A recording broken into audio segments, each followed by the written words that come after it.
शान्ताकारं भुजगशयनं पद्मनाभं सुरेशं विश्वाधारं गगनसदृशं मेघवर्णं शुभांगं लक्ष्मीकान्तं कमलनयनं योगिभिः ध्यानगम्यं वन्दे विष्णुं भवभयहरं सर्वलोकैकनाथं।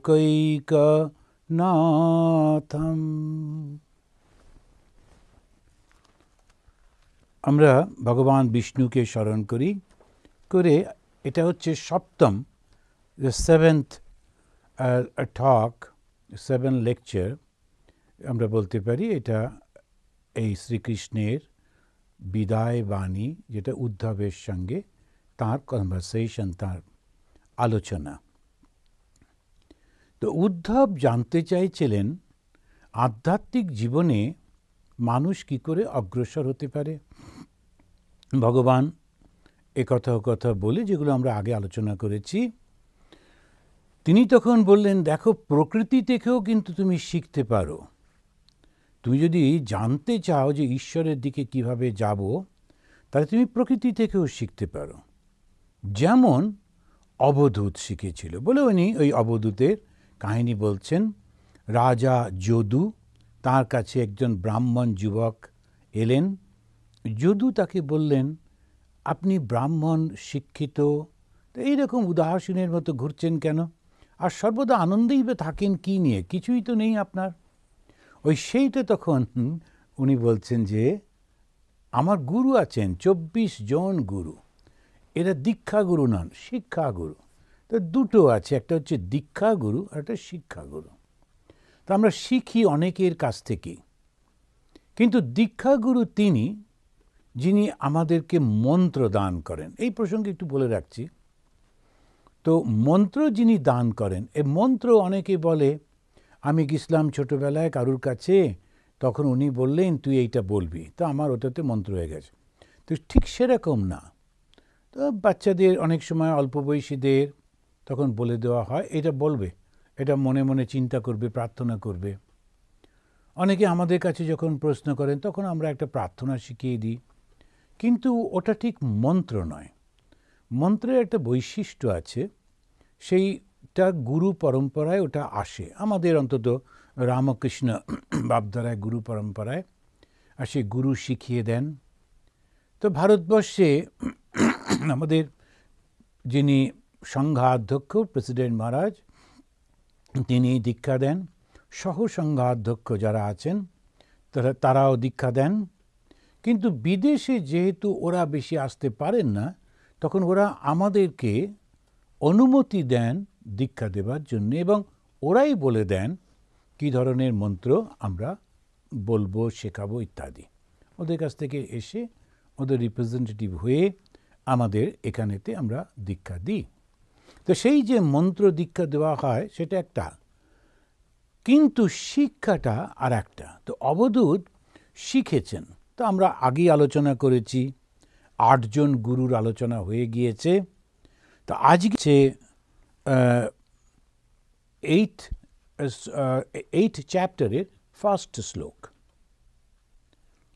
সুখম ঐন্দ্রিকম রাজন স্বর্গে নরক এব চ দেহিনাম যত যথা দুঃখম তস্মাৎ ন ইচ্ছেত তৎ বুধঃ।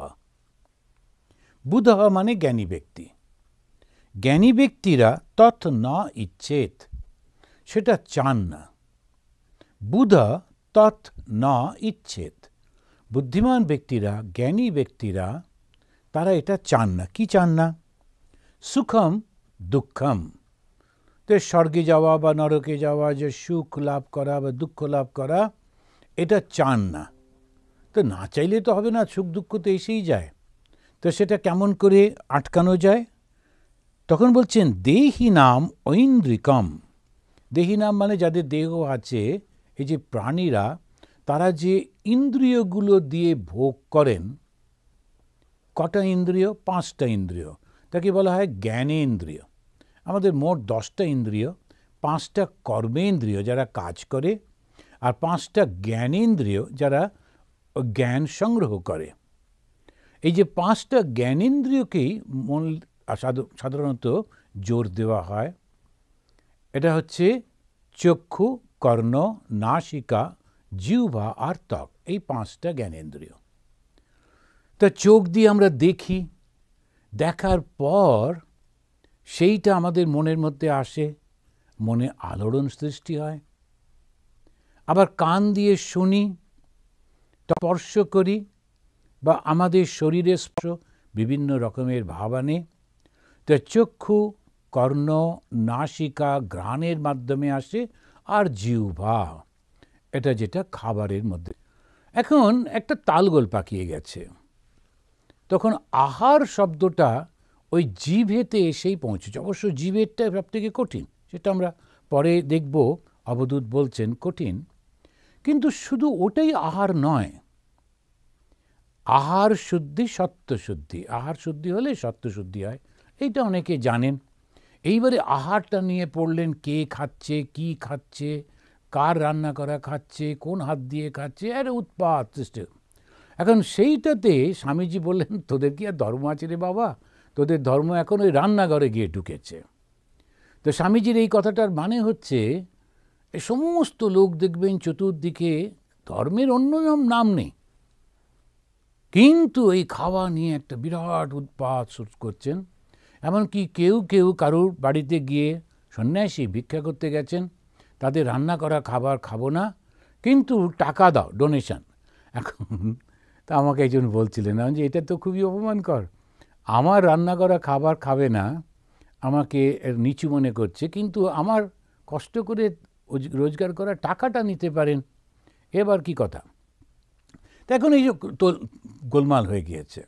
অনেক দিনের পুরনো ধর্ম একটু হয়েই যায়, কিন্তু আহার যেটা, সেটা হচ্ছে এই 5টা। তো ইনি বলছেন, অবধূত বলছেন যে যারা জ্ঞানী ব্যক্তি ওরা ওর মধ্যেই যায় না, তারা কোনো কিচ্ছু করবে না, এই 5টা ইন্দ্রিয়কে ওরা কাজই করতে দেবে না।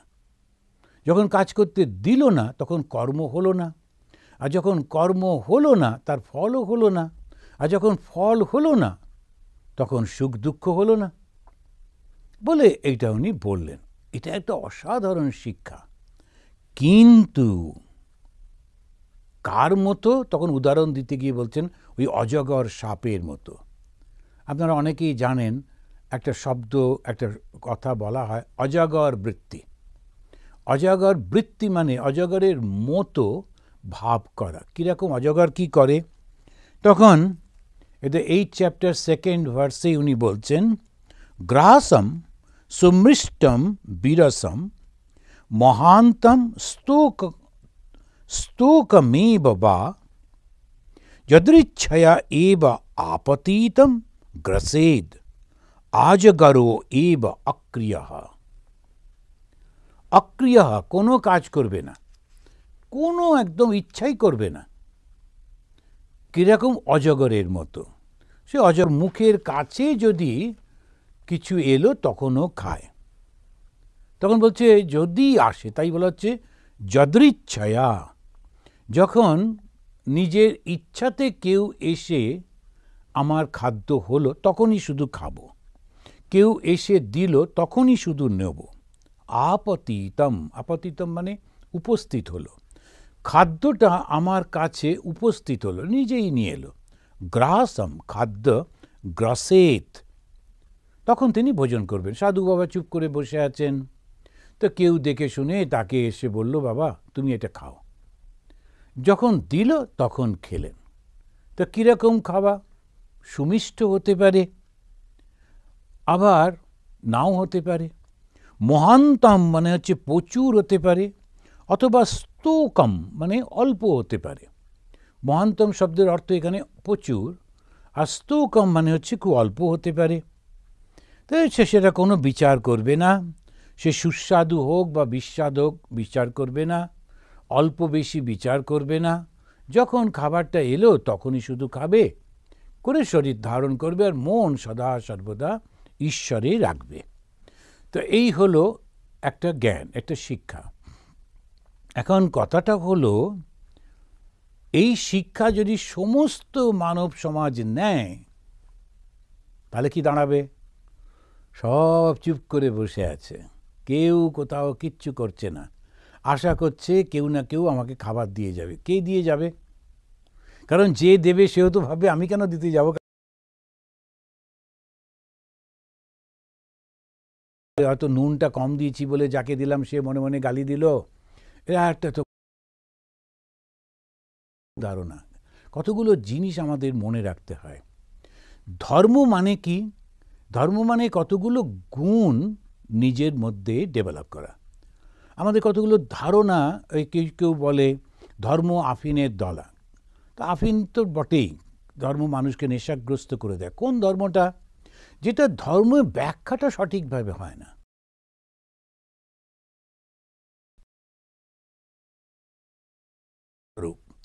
আর একজন স্বামী বিবেকানন্দ বললেন ধর্ম মানুষকে দেবতা বানিয়ে দেয়।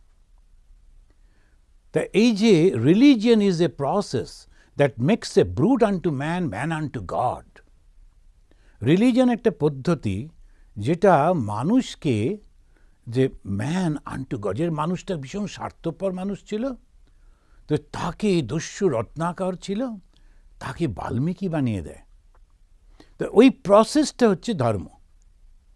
আর কেউ কেউ ধর্মের অপব্যবহারটাকেই ধর্ম বলে ধরে নিলেন, নিয়ে তখন বললেন এইটাই হচ্ছে একটা ধর্ম। এবং এরকম কিন্তু নয়। এমনি সব জায়গাতেই কিছু কিছু লোক ধর্মের নামে নিজের সমস্ত মতগুলো চালিয়ে দেয়।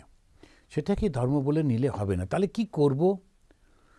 তখন ওই শাস্ত্র এবং মহাপুরুষের কাছে যেতে হবে। অবধূত যেটা বললেন এটা হচ্ছে হাইয়েস্ট একেবারে। যেমন আমরা জানি আমাদের দেশেই যে জৈন সাধুরা থাকেন, তাদের মধ্যে কেউ কেউ আছেন একেবারে কিচ্ছু করবেন না, পাহাটা পর্যন্ত ফেলবেন না যদি কোনো প্রাণী মারা যায়, অহিংসা। তো কোনো গাছের তলায় বসে থাকেন, যদি ফলটা পড়লো খেলেন, কেউ যদি খাবার এনে দিয়ে গেল তো খেলেন, এরকম একেবারে। সেটা সব সমাজের জন্য, সবার জন্যে না। অবধূতের এই উপদেশ সাধারণ মানুষের জন্য তো নয়ই, সাধারণ সন্ন্যাসীদের জন্যও না, যারা একেবারে ওই অবস্থায় পৌঁছে গেছেন তাদের জন্য। তা না হলে ভগবদ গীতাতে সেখানে কৃষ্ণ বলছেন তুমি কাজ না করলেই কি কাজ বন্ধ হয়ে যাবে? তা তো হবে না। বরং তোমার ইন্দ্রিয়গুলোকে তুমি বন্ধ করে, সংযম করে, এবারে যদি তুমি মনে মনে চিন্তা করো, সেটা আরো খারাপ। সেজন্য ধর্মটাকে খুব সুন্দর করে বুঝতে হবে। ধর্মটাকে যেই বুঝতে পারবো তখন দেখব আমি কিন্তু আমার জীবনটাকে একটা খুব সুন্দরভাবে গড়ে তুলছি। যেমনভাবে আমরা আমাদের যখন ছোটোবেলায় জন্মালাম, স্কুলে পড়ছি, তারপরে মাস্টারমশাইরা এলেন, তারা একটু গাইড করছেন, তারপরে আস্তে করতে করতে করতে করতে একটা বড় জায়গায় পৌঁছে যাচ্ছি। যতজন মহাপুরুষ আছেন বড় বড় সবাই, প্রত্যেকেই তো কোনো না কোনো দিন বাচ্চাই তো ছিলেন, কোনো গাইড পেতে পেতে উঠেছেন। ধর্মটাও ঠিক তাই। ওটাও একটা সময় আসার পর ধীরে ধীরে ধীরে ধীরে ওই গাইড করেন। এই গাইডেন্সটা আমরা বিভিন্ন জায়গা থেকে পাই, কিন্তু বুঝে নিতে হয় যে আমি কোনটা নেব আর কোনটা নেব না। স্বামী বিবেকানন্দ তিনি বললেন, কেউ শিক্ষা ইয়েতে এসেছেন, শিষ্যতে এসেছেন, বললেন আমাকে পুরোপুরি মানবি তো? বলে হ্যাঁ মানব। যদি আমি বলি যে তোর মঙ্গল হবে, তুই ওই গাছের উপর থেকে লাফ দে, পারবি তো? যদি বলি গঙ্গায় ঝাঁপ দে, পারবি তো? ও বলল পারবো। এটা কিসের ব্যাপারে? আধ্যাত্মিক জীবনের ব্যাপারে। এইটাই কিন্তু সবার ক্ষেত্রে অ্যাপ্লাই করলে হবে না তো। এমনি কোন ধর্মগুরু সে একটা এসে বলছে যাও ওদেরকে গিয়ে মেরে এসো, ওটা আমি কেন শুনবো? তখন সেটা শুনতে নেই। তো সেই জন্যে মনে রাখতে হয় যে ধর্মের যে উপদেশ আমরা নিই, সেইটা ঠিক কোন ক্ষেত্রে কোন জায়গায় কতটা নেব। স্বামীজি যাকে বলছেন সে হচ্ছে জীবন দিতে এসেছে, সন্ন্যাসী হতে এসেছে। এখানে গুরু বাক্যটাকে সম্পূর্ণভাবে মানতে হবে। আর গুরু কে? যিনি ঈশ্বরের পথ দেখান। ঈশ্বর কে? যিনি শুধুমাত্র ভালোবাসা, নিঃস্বার্থপরতা। আর যারা ভালোবাসা, নিঃস্বার্থপরতা নিজেরা অনুভব করেছে, নিজের জীবন সেইভাবে গড়ে তুলেছে, সে কোনো দিন কাউকে অন্যায় কোনো কাজ কিছুতে বলতে পারে না। এবারে ধর্মের নাম নিয়ে কেউ যদি সেটা বলেন, ধর্মের দোষ নয়, ওই লোকটির দোষ। আর যে শুনছে তার বোকামি। এইটা কিন্তু পরিষ্কার এখন মনে রাখতে হবে। এখন চতুর্দিকে ধর্ম নিয়ে নানান রকমের ব্যাখ্যা এক একজন করে চলেছেন। তা প্রথমে দেখতে হবে ওই মানুষটা কি করে, নিজে নিজে কিছু করেছেন? তিনি কি অন্যকে কষ্ট দেন? শুধু গেরুয়া বস্ত্র পরেছেন, কি কোনো একটা সন্ন্যাসীর মতো পরেছেন, কিংবা ধার্মিক একটা পোশাক পরেছেন, তিনি বললেই আমরা শুনছি না। তার ব্যাখ্যা কোনো একটা ধর্মগ্রন্থ ব্যাখ্যা করছেন, কিন্তু ব্যাখ্যাটা সবসময় একদেশদর্শিতাতে হচ্ছে, একটা দিকে নিয়ে চলে যাচ্ছে। মানুষকে, সমস্ত প্রাণীকে ভালোবাসতে শেখাচ্ছে না, তাদের জন্যে আত্ম উৎসর্গ করতে শেখাচ্ছে না। ওটা ধর্ম হতে পারে না। কেননা রিলিজিয়ন মানুষটাকে দেবতা বানিয়ে দেয়।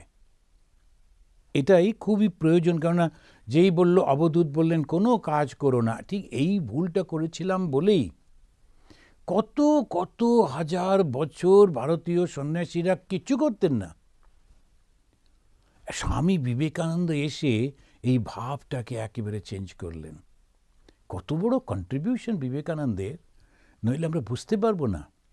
কত হাজার বছরের শুধু আমরা কাজ করব না, চুপ করে বসে থাকব, আমরা আগুন জ্বালাবো না, সন্ন্যাসীদের আছে আগুন জ্বালাই না, তখন সেইখানেতে তো আমরা শুধু গিয়ে অন্যের থেকে নেব, কিন্তু বদলে কি দেবো, কি দিচ্ছি? সবসময় কি ঈশ্বরের সেই চিন্তা করতে পারি? সেই জন্যে স্বামীজি বললেন যে না, তা হবে না, সঙ্ঘবদ্ধভাবে থাকো, সমাজ থেকে যেটা নিচ্ছ সেটা সমাজকেও ফিরিয়ে দাও। কেমন করে? তাদের সেবা দিয়ে। কি সেই সেবা? তখন ওই জীবকে শিব রূপে সেবা দাও। তুমি তো শিবের পুজো করছো, ভগবানের পুজো করছো। তো ঠাকুর শ্রীরামকৃষ্ণদেব বললেন, চোখ বন্ধ করলে ভগবানকে দেখা যায়, আর চোখ খুললে হয় না। এই যে প্র্যাকটিক্যাল বেদান্ত, সেইটা শিক্ষা দিচ্ছেন। অবধূত যেটা বলছেন সেটা হচ্ছে সেই বিশেষ শ্রেণীর মানুষদের জন্যে, তারা অতি অল্প এই সংখ্যায়, সবার জন্যে না, যিনি সমস্ত থেকে মন তুলে নিয়ে একাত্ম হয়ে ভগবানের জন্য অপেক্ষা করছেন। তিনি আর কিছু করবেন না, তার করবার ইচ্ছাও হবে না, করার দরকারও নেই। ভগবানই তার সমস্ত কিছু করে দেবেন, করে দেনও, তার অনেক সমস্ত প্রমাণও আছে। তো এইখানে অজগর বৃত্তি, অজগর বৃত্তিটা কি?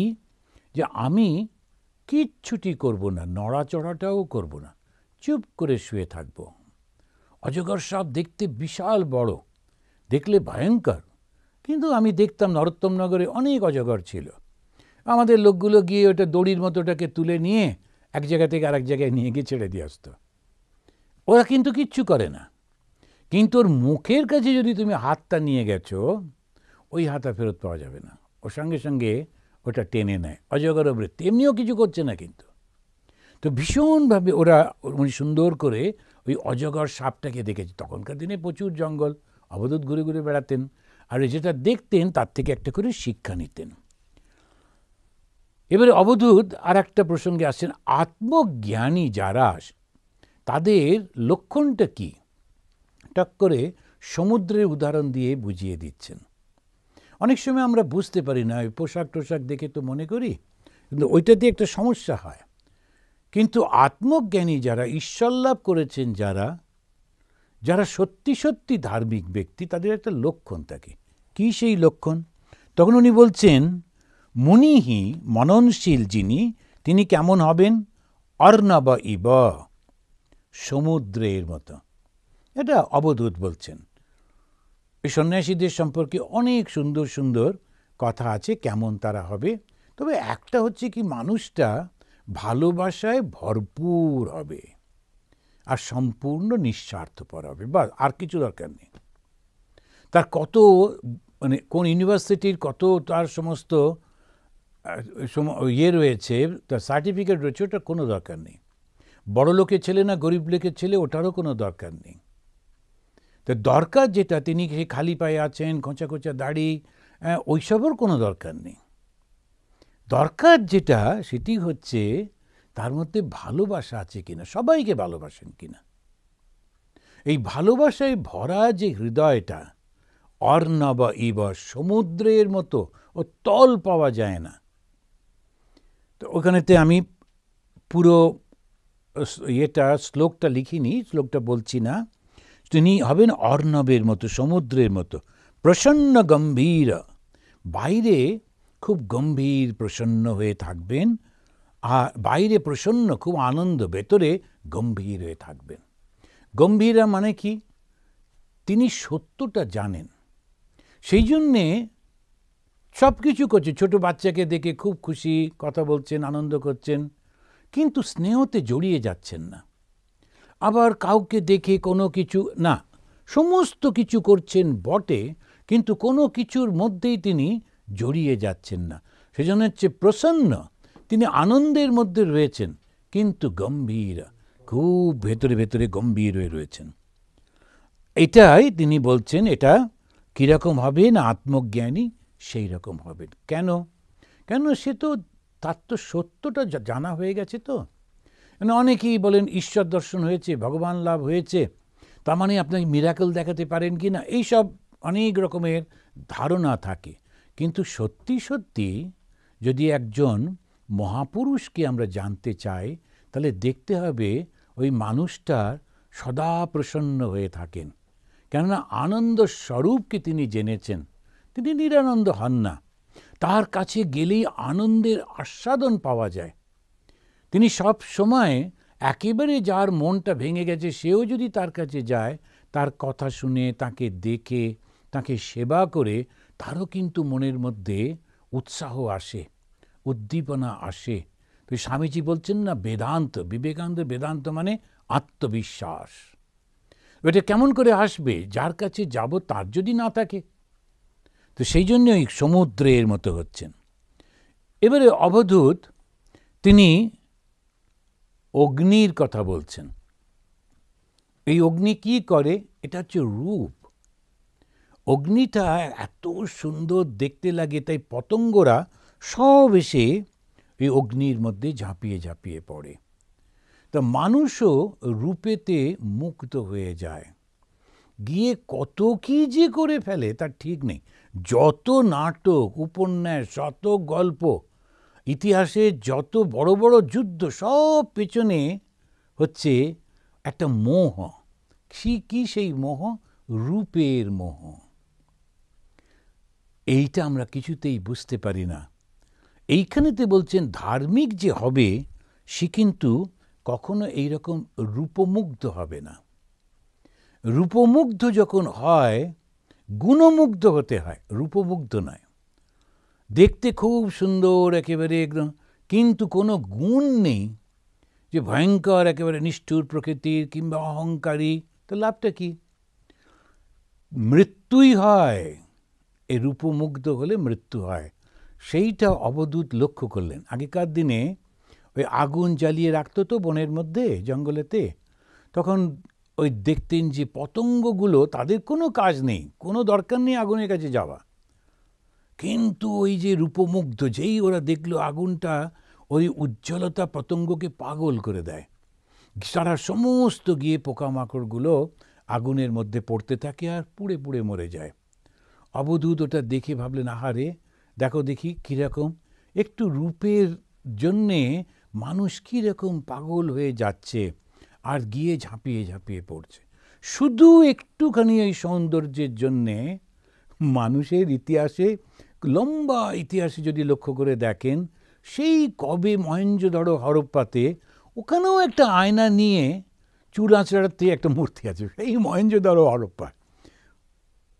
এখন ভালো করে সুন্দর করে পরিষ্কার করে থাকবে না তা কিন্তু না, সবসময় সুন্দর করে থাকা উচিত, সব সময় পরিষ্কার পরিচ্ছন্ন করে থাকা উচিত, কিন্তু মুগ্ধতার মধ্যে যেতে নেই কখনো কোনো কিছুতে। ওই অগ্নির মধ্যে যে পোকামাকড়গুলো পড়ছে দেখে তখন অবধূত বললেন যে এরা একেবারে রূপভুক্ত হয়ে গিয়েছে। তো মানুষ যে এই মানুষকে ঈশ্বর লাভ করতে চাইছে, ঈশ্বর লাভ যে করতে চাইছে তাকে সাবধান করে দিচ্ছেন। তাহলে কি সে সংসার করবে না? অবশ্যই করবে, কেন করবে না? তাহলে কি সেই সৌন্দর্যকে সে প্রশংসা করবে না? অবশ্যই করবে, কিন্তু মোহগ্রস্ত হয়ে যাবে না, ওইটা হচ্ছে কথা। মোহগ্রস্ত মানে ওই না পেলে আমি মরে যাব, আমার চাই চাই, ওইটা মোহগ্রস্ত অবস্থা হয়। কত ঘটনা যে ঘটে, শুধু যদি এই জ্ঞানটা একটু মাথায় থাকে না, এইগুলো হয় না। কিন্তু কি করা যাবে, মানুষ কত কি জানে, কিন্তু যেটা জানলে তার মঙ্গল হয়, উপকার হয়, ওইটা জানে না। ওই জন্যেই ধর্ম শিক্ষা মানে কি, মানুষটাকে সচেতন করে দেওয়া, নিজের সম্পর্কে সচেতন করে দেওয়া। আমি কি চাই? আমি আনন্দ চাই, দুঃখ আর কে চায়? আমি কি চাই? আমি আনন্দ চাই। তা আনন্দটা কি করে আসবে? তুমি সব কিছুর মধ্যে থেকে আনন্দ নাও, শুধু তার মধ্যে জড়িয়ে যেও না। ভগবান শ্রীরামকৃষ্ণদেব তিনি খুব সুন্দর করে তার সব কথা খুব সোজা সোজা করে বলতেন। তো একটা বিরাট উপদেশ খুব সোজা করে দিলেন, বললেন হাতে তেল মেখে কাঁঠাল ভাঙো। এখন সংসারটা এই কাঁঠালের মতো, ওর মধ্যে নানান রকমের ক্রিয়া প্রতিক্রিয়া থাকে, নানান রকমের সমস্ত ব্যাপার থাকে, যেগুলো মধ্যে দিয়ে সবাইকে যেতে হয়, না গেলে হয় না, সংসার মানেই তাই। কিন্তু যদি ধারণাটা মনের মধ্যে থাকে এইটা এরকম হবেই, তাহলে ও বেচারি পাগল হবে না, এইটাই হচ্ছে কথা। তো হাতে তেল মাখি মানে কি, হাতে যারা কাঁঠাল ভেঙেছেন আমাদের দেশে ওরা জানেন এটা ভীষণ একটা স্টিকি লিকুইড থাকে, এমনি যদি করেন একেবারে হাতের চামড়া উঠে যাওয়ার সম্ভাবনা, এমনভাবে লেগে যায়, উঠতে চায় না। কিন্তু আগের থেকেই যদি একটা হাতে তেল লাগিয়ে করা হয়, তারপরে একটু মুছলেই ওটা উঠে যায়। তো ঠাকুর সেইটা লক্ষ্য করে বলেছিলেন শ্রীরামকৃষ্ণদেব, হাতে তেল মেখে কাঁঠাল ভাঙো। তো এই তেলটা কি? জ্ঞান। কী রকম জ্ঞান? রূপমুগ্ধ যাতে না হয়ে যাই আমরা, সেই জন্যে কত রকমের অন্যায় করে ফেলে। সাধারণ একটা রূপের মোহেতে তাকে অন্যায় করে ফেললো, সারা জীবন জেলখানায় কাটলো, কিংবা সে খুন হয়ে গেল, কিংবা মারা পড়লো একটা 1-2 মিনিটের ভুলের জন্যে। তো বড় কষ্ট, এইটাই ভুল হয়ে যায়। তো আমার মনে পড়ছে অনেক দিন আগে বোম্বেতে, এটা আমি অনেক জায়গায় বলেছি, বোম্বে একটা জেলখানাতে আমাকে নিয়ে গেছিলেন একটা বক্তৃতা করাতে। তো জেলখানার যিনি সুপারিনটেন্ডেন্ট উনি মহিলা ছিলেন, সে পুলিশ অফিসার, খুব দুর্দান্ত। ওকেও গুলি করবার চেষ্টা করেছিল, কিন্তু উনি মাথাটা নিচু করেছিল, সব বলছিলেন ঘটনা। তো জেলখানায় ঢুকতে গেলে মাথাটা নিচু করে ঢুকতে হয়, উনি ঠিক এসে মাথাটা নিচু করেছেন, ওই সময় গুলিটা করেছে, তাই উনি বেঁচে গেছেন। থাকতো কারা? এই চোর চাঁচোর নয়, একেবারে আন্ডারওয়ার্ল্ডের সমস্ত লোকেরা, ভয়ঙ্কর ভয়ঙ্কর সব। আর আমাকে নিয়ে গেছে ওখানে বক্তৃতা করতে। সামনে সব বসে আছে, সামনে এক ধরনের কয়েকজন বসে আছেন, এক ধরনের পোশাক। তা আমাকে ফিসফিস করে ওই মহিলা বললেন, এই সামনে যারা বসে আছে ওদের সব ফাঁসির আদেশ হয়ে গেছে, তবে ওরা ওই প্রেসিডেন্ট অফ ইন্ডিয়ার কাছে অ্যাপিল করেছেন, আর ওই পেছনে যারা বসে আছে এরা সব হচ্ছে অমুক দলের, এরা কিন্তু চোর নয়, এরা সব হচ্ছে খুনি।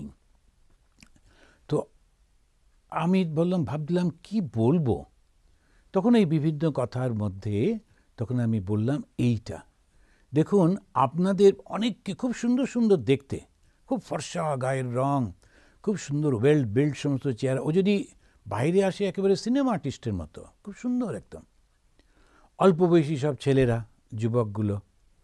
আমি বললাম দেখুন আপনাদের দেখতে আমার থেকে কত ভালো, আপনাদের শারীরিক শক্তি আমার থেকে কত ভালো, আপনাদের বুদ্ধি সাহস আমার থেকে অনেক বেশি গুণ, বুদ্ধি না থাকলে এরকম করা যায় না। কিন্তু তথাপি আজকে আমাকে নিয়ে এসে এত আদর করে চেয়ারে বসাচ্ছেন, মালা পরাচ্ছেন, প্রণাম করছেন, তো পেছনে একজন দাঁড়িয়ে পাখা হাওয়া করছেন, আর আপনাদের দেখুন মাটিতে বসিয়ে রেখে দিয়েছে, আর পুলিশগুলো ওদেরকে যখন ডাকছে পা দিয়ে ওদেরকে স্পর্শ করে করে ডাকছে। ভাবলাম যে এটা কেন হলো বলুন তো? ওইখানে আপনি, এখানে আমি, এইটুকুর মধ্যে কি পার্থক্য হলো যে আমি এত কিছু সম্মান পাচ্ছি আর আপনারা পাচ্ছেন না?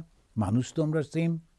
একটা জায়গায় আপনি একটু ভুল করে ফেলেছিলেন, জীবনের একটা মোড়ে এসে এমন একটা ভুল করে ফেললেন যাতে আপনার জীবনটা এইরকম হয়ে গেল, আপনাদের জীবন। আর ভগবানের কৃপায়, প্রভুর কৃপায় আমার সেটা হয়নি। এইটুকু শুধু পার্থক্য। তো আমরা কোথায় গিয়ে কি করি? সুখ আর দুঃখের মধ্যে কোথায় মোহগ্রস্ত হয়ে যাওয়া। কেন মোহগ্রস্ত হতে নেই। সব কিছুর মধ্যে আছি, কিন্তু অনেকে এসে উত্তেজিত করছে, কিছু বলছে, সঙ্গে সঙ্গে রিয়াক্ট করতে নেই। সবটা শুনে নিয়ে আচ্ছা দেখি কি ব্যাপার, দেখে নিচ্ছি, তারপরে বলবো খন। একটু পরে দেখে বিচার করে যখন করতে গেলেন, দেখলেন ব্যাপারটা সম্পূর্ণ অন্য রকম।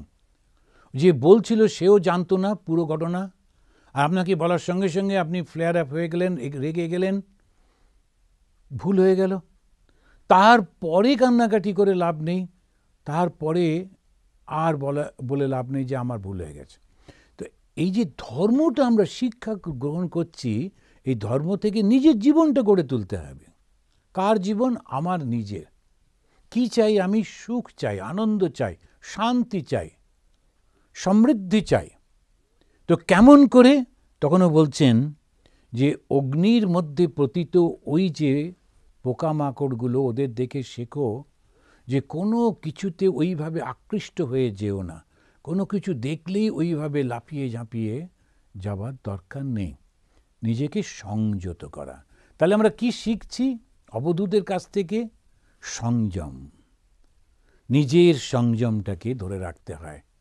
সেই জন্যে এই সংযত যারা থাকে তাদের জীবন অত্যন্ত সুন্দর হয়, তারা সম্মানও পায়। অবধূত এই আমাদের যখন আমাদের যে দৃশ্য এবং শ্রবণ, মানুষ যখন দেখে এবং শোনে, তখনই এই গোলমালগুলো করে ফেলে। কোনো একটা জিনিস দেখেই আমরা কোনো ধারণা করে নিই, খুব ভুল। মানুষের সবথেকে বড় আশীর্বাদ কি বলুন তো? তার বুদ্ধিটা। এখন সেই বুদ্ধিটা যদি আমরা ব্যবহার না করি, বিচার না করি, তাহলে খুব কষ্ট হয়ে যায়। কোনো কিছু দেখে সঙ্গে সঙ্গে বিচার করে নিতে নেই, ও এইটা অন্যায় হয়েছে, ওইটা ঠিক হয়েছে। একটু জিনিসটা ভালো করে বুঝে তারপরে করতে হয়। আর দেখবেন লক্ষ্য করে, যখন কোনো এই আমাদের ভোট টোট যখন হয়, দুপক্ষই সমানে কিছু বলতে থাকে, যাতে আপনি বিচার করবার সময় পাবেন না।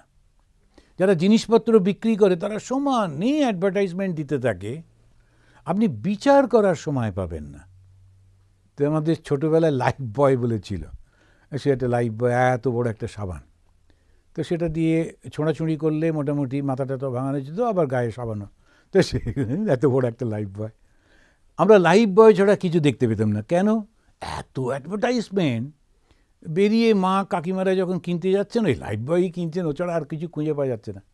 পরে পরে অন্য সাবান টাবান সব এলো টেলো, একটু গন্ধ টন্ধ। এখন অ্যাডভার্টাইজমেন্ট আমাদের মাথার মধ্যে এমনভাবে ঢুকিয়ে দেয় যে আমরা ও ছাড়া ভাবতে পারি না। রাজনৈতিক দলগুলো তারা সব এই নিউজ পেপারগুলো এমন নেবে পড়ে, সারাক্ষণ খুললেই হলো, যেন ওটা ছাড়া আর কোনো ঘটনা নেই, যেন মনে হচ্ছে সব লোক ওইটাই শুধু। আমি কনফিউজড হয়ে যাই। তখন কি করতে হয়? চুপ করে নিজেকে শান্ত করে নিতে হয় ধ্যানের মধ্যে দিয়ে। সেই জন্যে বললেন ওই সমুদ্রের মতো গম্ভীর হতে হবে। সবার পক্ষে সম্ভব নয়, কিন্তু মানুষ যদি হতে হয়, এটা করতেই হবে। যা শুনছি সব কিছু ঠিক দেখছি, এবারে চোখ বন্ধ করে নিজের মধ্যে চলে যাওয়া আর বিচার করা যে আমার এই একটা ভোটেতে শাসক তৈরি হবে যে আমাকে 5 বছর ধরে শাসন করবে সারা দেশটা। আমি কি করব? এটা ভীষণ বড় দায়িত্ব, খুব বড় দায়িত্ব। কেন? আপনি তো রাজা সৃষ্টি করছেন না। মানে গণতন্ত্র এর থেকে মূল্যবান আর কিছু নেই। রাজা, তারপরে তার ছেলে রাজা, তারপরে তার ছেলে রাজা, এটা একটা ছিল। গণতন্ত্র এলো, কে মালিক? আপনি, সমস্ত মানুষেরা। তো কে বিচার করবে? বুদ্ধি। কে? বুদ্ধিটা আসবে কি করে? শান্ত ধীরভাবে। তা না হলে হট্টগোলের মধ্যে যেতে নেই। কে ভালো করেছে আর কে শুধু বলছে কিন্তু কখনো করেনি, সেইটা দেখে দেখে করতে হয়। কিন্তু খুব সমস্যা। কেন পারি না? আদি শঙ্করাচার্য তিনি বলছেন তার বিবেক চূড়ামণি গ্রন্থের শ্লোকে, 76 নম্বর শ্লোকে, এই 76 নম্বর শ্লোকে তিনি কি বলছেন খুব সুন্দর করে। গোলমালটা কোথায়? 5টা বিষয় আছে। সে 5টা বিষয় আমাদের এই 5টা অর্গানের মধ্যে দিয়ে মনের মধ্যে ঢুকছে, ঢুকে মনটাকে তোলপাড় করে দিচ্ছে। উনি বলতে গিয়ে বলছেন শব্দাধিবি পঞ্চবি এব পঞ্চ। পঞ্চ মানে 5। শব্দ আদি। শব্দ আদি বলে উনি আর রূপ, রস, শব্দ, স্পর্শ, গন্ধ এর পুরোটা বলছেন না, শুধু শব্দটা মানেই হচ্ছে ওই 5টা। এগুলো কি বিষয়? কেউ এসে বলল, আপনি কি সুন্দর কথা বলেন, খুব ভালো লাগলো। আরেকজন বলল, আপনি সবসময় কি কি বলেন কিচ্ছু বুঝতে পারা যায় না, প্রচুর সময় নষ্ট করেন। তখন একটু রাগ হলো। তো ও আমাকে এসে গায়ে হাত দিচ্ছে না, একটা করে ইমেল লিখছে, তাতেই আমি কখনো খুশি হচ্ছি, কখনো দুঃখ হচ্ছে, রাগ হচ্ছে। তারপরে যদি ওই লোকটা 3বার 4বার ওই একই কথা লেখে, আপনি বিচ্ছিরি, আপনি বিচ্ছিরি, তখন ওটাকে বলবে এটা ব্লক করে দাও, যেটা আর না আসে। এটা একটা সুবিধা হয়েছে আজকাল। এখন এইসব নানান রকম ঘটনা, তো কিসের জন্য? শব্দ তো, শুধু একটা শব্দ বলেছে তাতে এত রিয়াকশন হচ্ছে। শব্দাদিবি পঞ্চবি এব পঞ্চ, এরকম 5টা আছে। পঞ্চত্ব মাপু সগুণেন বদ্ধা। এই যে 5টা বিষয় তারা নিজের নিজের গুণেতে বদ্ধ করে ফেলে, বেঁধে ফেলে। তারপরে উদাহরণ দিচ্ছেন, কুরঙ্গ মাতঙ্গ পতঙ্গ মীন ভৃঙ্গা। কুরঙ্গ হচ্ছে হরিণ, মাতঙ্গ মানে হচ্ছে হাতি, পতঙ্গ এই সমস্ত কীট পতঙ্গগুলো, মীন মানে মাছ, আর ভৃঙ্গা মানে হচ্ছে ভ্রমর। এরা কিভাবে বদ্ধ হয়? হরিণ হচ্ছে শব্দতে বদ্ধ হয়, হাতি স্পর্শ দিয়ে বদ্ধ হয়, পোকা ওই যে একটু আগে বললাম রূপেতে বদ্ধ হয়, মাছ রসেতে বদ্ধ হয়, আর ভ্রমর গন্ধেতে বদ্ধ হয়। তো এই যে 5টাতে এক একটা তারা বন্ধ হয়ে যায়। অত বড় শক্তিশালী হাতিটা, পরে পরে আমরা এগুলো পড়ব।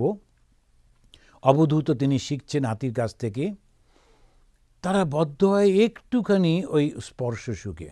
তারপরেই বলছেন নরা পঞ্চবি রঞ্জিতা কিম। বেচারি মানুষটা কি করে? ওর 5টাই রয়েছে। হাতির শুধু একটা, হাতি শুধু স্পর্শতেই এত বড় হাতিটা সে পরাধীন হয়ে যায়। হরিণের একটাই ত্রুটি, সে ওই সুর শুনতে ভালোবাসে। মাছের একটাই তো দোষ, শুধু একটু খেতে ভালোবাসে, তারপরে নিজেই খাদ্য হয়ে যায়। তো এখন এই ছোট ছোট একটা করে দোষেতেই বেচারিদের প্রাণ যায়। আর মানুষের 5টা রূপ, রস, শব্দ, স্পর্শ, গন্ধ, এই 5টা বিষয় মানুষের মধ্যে মানুষকে পাগল করে তোলে। সেই কারণেতে মানুষকে খুব সাবধানে থাকতে হয়। ওই জন্যে গুরু দরকার।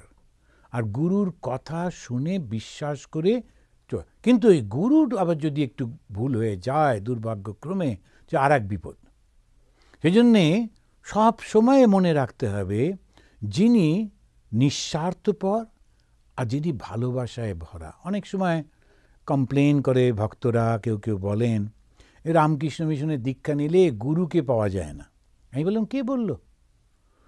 গুরু তো আপনাকে পথ দেখিয়ে দিয়েছেন, তারপরে তার যে পবিত্র জীবন সেটাই আপনার পাথেয়।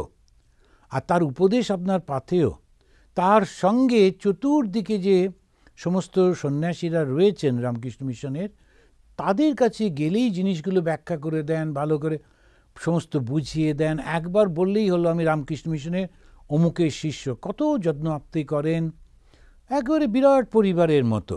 শুধু ফিজিক্যালি যেতে হবে আর একটু রান্না করে গুরুকে খাওয়াতে হবে, ওইটা দিকে যাবেন না। ওটা পারলে ভালো হলো, তো ঠিক আছে, না হলো দেখতে হয় যে আমি সত্যিকারের ভালো পথে যাচ্ছি কিনা।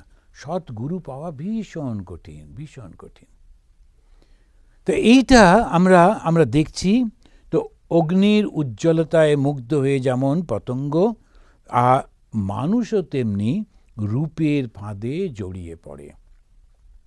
ইলিয়াড, ওডিসি বলেছে দুটো বিখ্যাত গল্প আছে না রোমান সাহিত্যিক হোমারের। তো যারা আপনারা জানেন, এটা তো বিখ্যাত গল্প। ওই একটুখানি হেলেনের রূপে মুগ্ধ হয়েছিল বলে পুরো ট্রয়টা ধ্বংস হয়ে গেল। বেচারি। কিন্তু কেন হলো? অহংকার থেকে। শুধু ওই রূপটা না, তার সঙ্গে আবার অহংকার, না আমরা যা খুশি করবো, কে আমাদের বাধা দেবে, ওই তখন একটা একটুখানির জন্যে পুরো জাতটা নষ্ট হয়ে গেল, ধ্বংস হয়ে গেল। সেই জন্য যে লিডার যারা থাকেন, তারা যদি ঠিক না থাকেন, তাদের পাপেতে, তাদের অন্যায়ে, তাদের অহংকারে সাধারণ লোক মারা পড়ে। কিন্তু আবার সাধারণ লোকই ওকেই তো লিডার বানিয়েছে না। সেই জন্য ওদের কপালটা এমনভাবে জড়িয়ে যায় যে হিটলারকে সবাই মিলে খুব করে, বাবা কি সুন্দর কথা বলে, আমাদের জন্য সব কিছু করছে বলে সবাই ওর সঙ্গে গেল। এবারে হিটলারই ওদের সবাইকে নিয়ে আগুনের মধ্যে ঢুকে গেল। আর সেই আগুনটা এত বড় হলো, সারা পৃথিবীব্যাপী মানুষের কষ্ট হলো, কত কত কত মানুষ মারা গেল। কেন? ওই একটা ভুলের জন্যে। সেই জন্যে বিচারটা খুব সুন্দর করে করতে হয়। তো এখন একটা ওই যে রূপের কথা বলতে গিয়ে মনে পড়ছে, আমি নাম বলবো না, একজন খুব বিখ্যাত প্রফেসর ছিলেন কলকাতায়, দারুণ সুন্দর দেখতে, তারপরে বিরাট পণ্ডিত। কিন্তু উনি যাকে বিয়ে করেছিলেন, একেবারেই ভালো দেখতে ছিলেন না, এটা সত্যি কথা। দেখতে ভালো ছিলেন না, কিন্তু অত্যন্ত গুণী মহিলা, খুব গুণী মহিলা। তোর বন্ধুরা নাকি একবার জিজ্ঞেস করেছিল, কোথায় এটা পড়েছিলাম, যে আপনি এত পণ্ডিত আর এত রূপবান, আপনি এইরকম একজন মহিলাকে বিয়ে করলেন কেন? তখন উনি বললেন, আমি ওর রূপটা দেখিনি, আমি ওর গুণটা দেখেছি। জানো, যখন ঘরে ফিরে কথা বলি তখন খুব আনন্দ হয়, ও খুব সুন্দর বুঝতে পারে আমি কি ব্যাপারটা বলছি, আর ঠিক ঠিক মানে আমি ওর সঙ্গে করসপন্ড করতে পারি, কথা বলতে পারি, সময়টা এত সুন্দর কেটে যায়।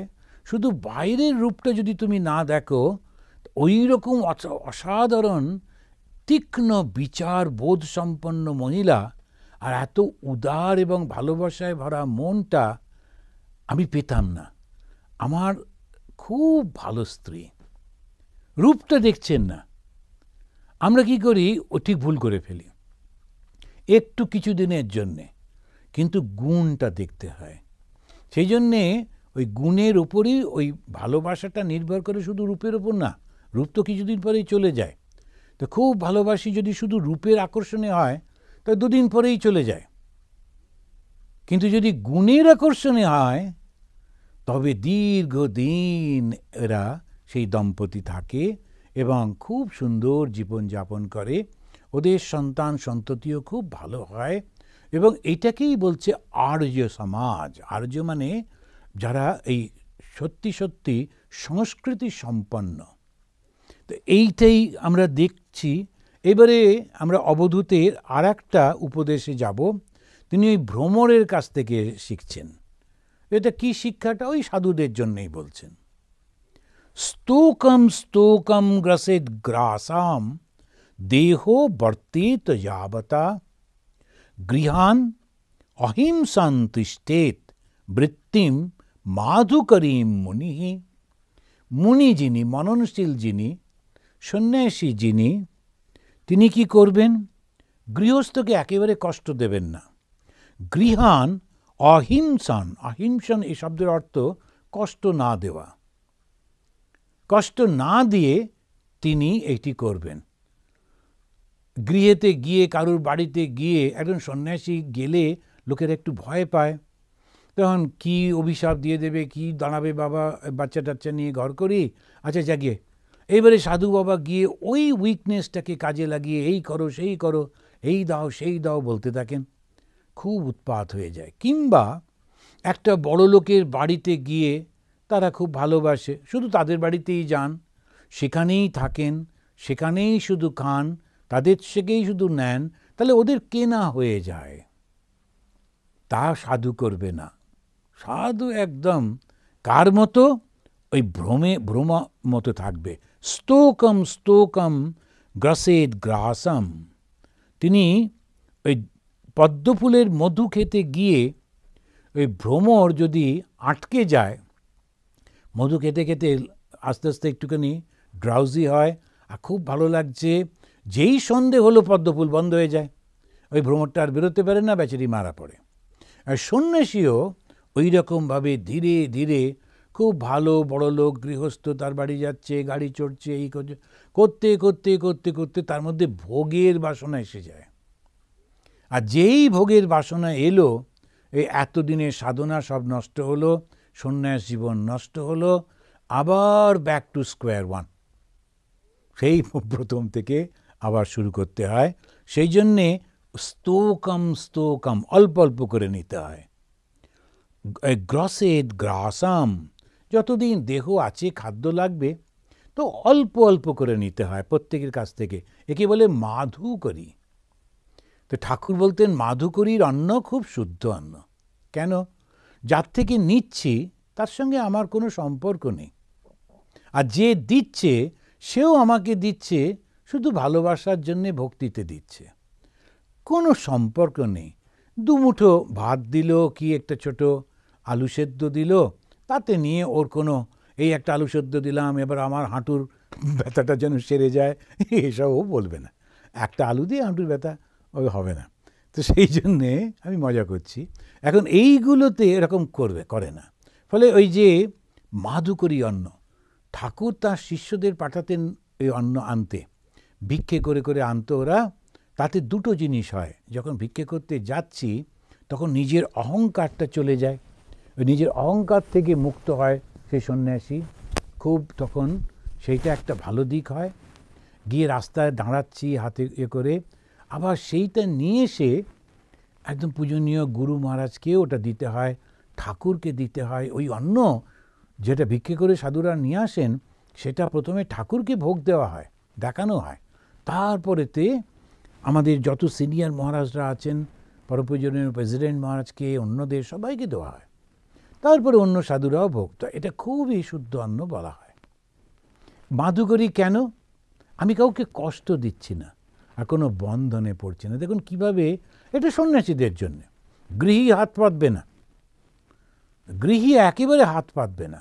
ওটা আর একটা জিনিস আমাদের দাঁড়িয়েছে, সব সময় গৃহীরা হাত নিয়ে হাত পেতে দাঁড়িয়ে আছেন। কোনো কিছু হলো শুধু দাও দাও দাও। ভগবান শ্রীরামকৃষ্ণদেব মা শারদামণি দেবীকে শেখাচ্ছেন, কখনো হাতটা এরমভাবে দেখিয়ে বলছেন, কখনো হাতটা এরকম করবে না, চিৎ করবে না, পারলে উপুর করবে। কেন? মা যে গৃহে রয়েছেন, তো তা গৃহস্থদের ধর্ম হচ্ছে দান করা, দেওয়া, কিন্তু কখনো নেওয়া নয়। হয়তো কোনো একটা সমস্যা এসেছে, আচ্ছা সেই সমস্যাটা সমাধানের জন্য একটু নেওয়া হলো, ওই পর্যন্ত, কিন্তু একেবারে তার বেশি না। বরং পারলে সঙ্গে সঙ্গে ফেরত দেওয়া। কিছুদিনের জন্যে আমার একটু দরকার সাহায্য, বাস পেলাম, যেই সাহায্যটা পেলাম পরবর্তীকালে আমি ফেরত দিয়ে দেব। ওই ঠিক ঠিক গৃহী। জানেন তো, এই ধর্ম একটা অসাধারণ জিনিস। এটা মানুষকে এত সুন্দর মানুষ করতে শেখায়। আর যারা ওই বলেন যে ধর্মটা বাজে, ধর্মটা খারাপ, বা ধর্মটা নিয়ে তারা ওই রাজনীতির মধ্যে ঢুকিয়ে ধর্মের বদনাম করেন, ওরাই বরং শেখান যে তুমি ব্যাংক থেকে লোন নিয়েছো, ফেরত দিও না, তুমি ওকে এ করেছো, আর কিচ্ছু করতে হবে না, কোনো কাজ না করে টাকাটা নিয়ে নাও। খুব খুব অন্যায়। ওই মানুষটা, তার মনুষ্যত্বটা নষ্ট হয়ে যায়। মানুষের মনুষ্যত্ব, সন্ন্যাসীর ধর্ম সে কারোর ওপর নির্ভর করে না, তাই অল্প অল্প করে একটু নেয়, বদলে সে মানুষের মধ্যে মরালিটিটাকে জাগিয়ে রাখে তার নিজের জীবন দিয়ে।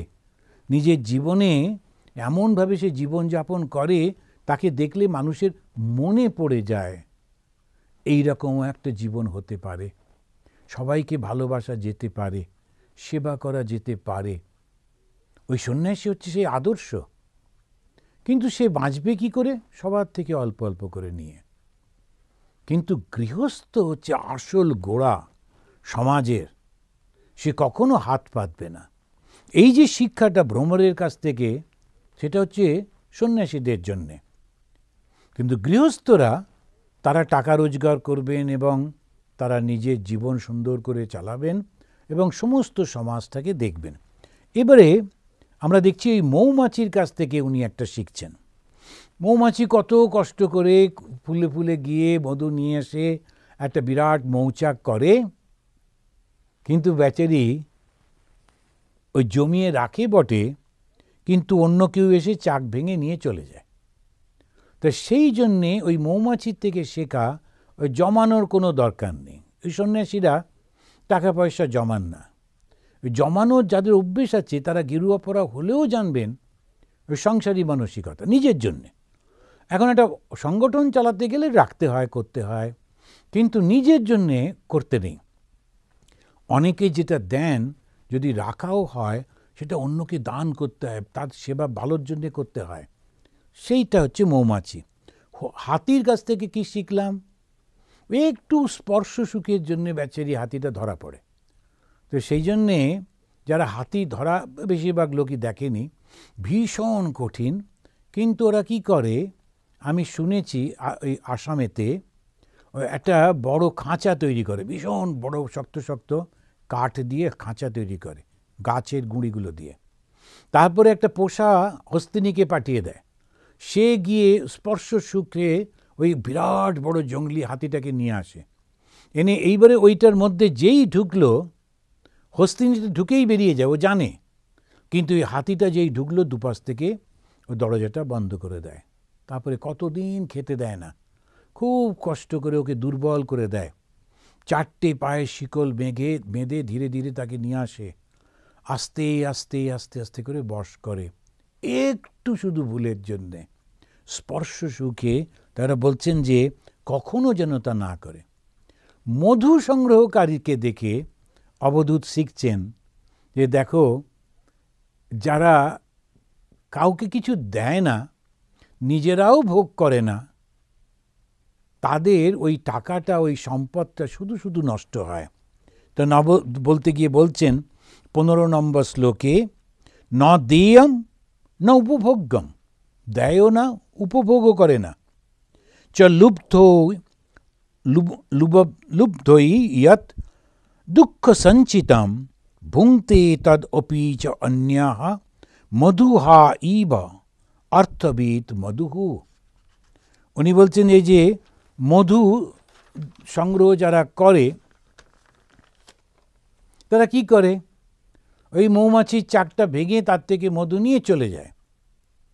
সেটা দেখে ওনার মনে হলো, দেখো কত লোক তারা কষ্ট করে না টাকা রোজগার করে নিজেরা ভোগ করবে না, সবটা রেখে দেবে, তারপরে কাউকে দানও করবে না, শুধু ওই টাকার অ্যামাউন্টটা দেখতে খুব ভালোবাসে, টাকা গুনতে খুব ভালোবাসে, বাস এমনি করে রেখে দিয়েছে। লুব্ধইহি, এরা হচ্ছে লোভী। দুঃখ সঞ্চিতম, কষ্টে উপার্জিত যে ধন, ন দেয়ম, দানও করে না, না উপভোগ্য, নিজেরাও ভোগ করে না। তো কি হয়?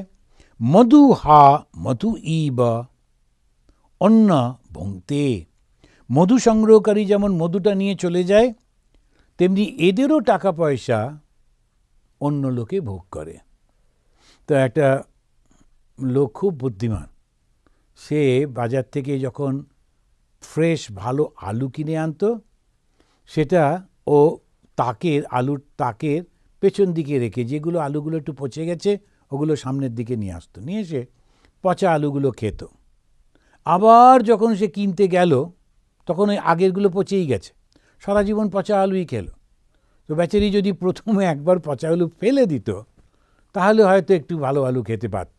এই সমস্ত সাংসারিক বুদ্ধি করতে গিয়ে নিজেও ভোগ করে না, অন্যকেও দান করে না। বিরাট বিরাট ধনী লোক কিচ্ছুটি করলো না, কোনো দান করলো না। তারপরে নিজের বাড়ি, মাঝে মাঝে সে পেপারে বেরোয়, নিজের বাড়িটা দারুণ সুন্দর করেছে। ওই একদিন দুদিনই ভালো লাগে, তারপরে বাড়ির পুরো মেঝেটা একদম দারুণ দামি কাঠ দিয়ে। এরপরে যখন হাঁটছ কে আর বারবার দামি কাঠ বলে মনে করবে? হ্যাঁ, কাঠের উপরে হাঁটছি। তারপরে আবার কাঠের উপরে হয়তো কার্পেট দিয়ে দিল, একটা দারুণ কার্পেট। হাঁটা নিয়ে কথা, ভেঙে চুরে না পড়লেই হলো। এখন কিছুদিন পরে না মনেও থাকে না, কিচ্ছু মনে থাকে না। ওই যে অন্যেরা কেউ কেউ আছে সমুদ্রের ধারে বাড়ি বানায়, একবার ভালো করে যদি রিসার্চ করা যায় কবার সমুদ্রের দিকে তাকায়, দেখেই না। কারণ প্রথম দিন মনে হচ্ছে দারুণ সমুদ্রের দিকে তাকিয়ে বসে বসে কফি খাবো আর একটু কবিতা করবো টবো, তা কিছুই হয় না। কফি খায় বটে কিন্তু টেবিলে বসে, সেখানের থেকে সমুদ্র দেখা যায় না।